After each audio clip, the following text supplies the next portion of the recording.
I'm Markeia McCarty with AfterBuzz TV, and I'm here with Nick Jennings and Bob Doyle from the Powerpuff Girls 2016. What?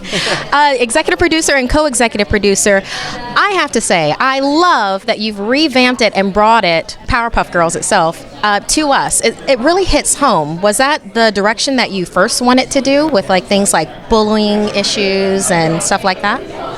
Yeah, I mean, I think, when we started looking at revamping the whole property, and we were trying to give it a new tone and a new vibe and a new look, and we also really wanted to make it relatable to people. So a lot of our stories center around kid issues like bullying or jealousy or these kind of like timeless sort of things that everybody goes through as a kid, and we tried to tell as funny stories as we can to like explain them.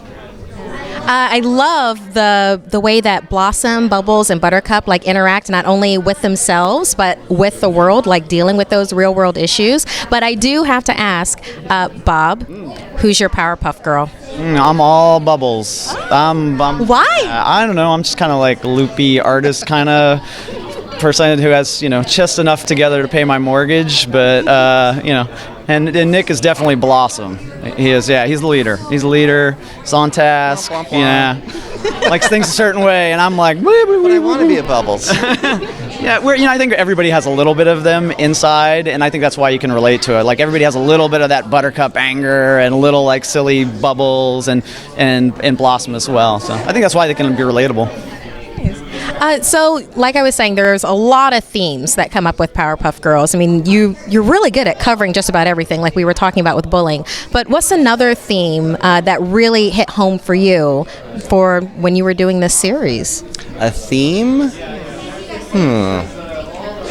Or just like an issue or something that you feel like it's like, oh, okay, this kind of hits for me. Like, for instance, with me, I love Princess Morbucks and the fact that she really wanted to be a part of the Powerpuff Girls, so she has that vulnerability, but she's an evil character, so that kind of hits it for me. Yeah, I think we just wanted to make the characters authentic and feel authentic, so that and they were even the original, but we wanted to sort of dig deeper with them and broaden their characters a bit more, and so that you really care about them when they're getting their butts kicked. And one of our missions actually for the first couple of episodes was to try and get the girls to the point where they were crying.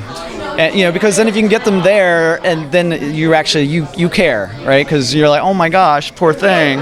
So that was our main focus, I think, in the first season, was just trying to build out the characters. And I think building off of them and you connecting with them is going to make you return week after week to watch the show, right? You're going to hopefully fall in love and be like, oh, I'm a Bubbles, I'm a Buttercup, I'm a Blossom, and that's really exciting, I think. And I think as far as like themes, I think we just try to be positive in our messaging about the world, and I think there's a lot going on in the world right now, and I think for us, trying to entertain children and then also trying to be just positive and empower kids as much as possible through our storytelling.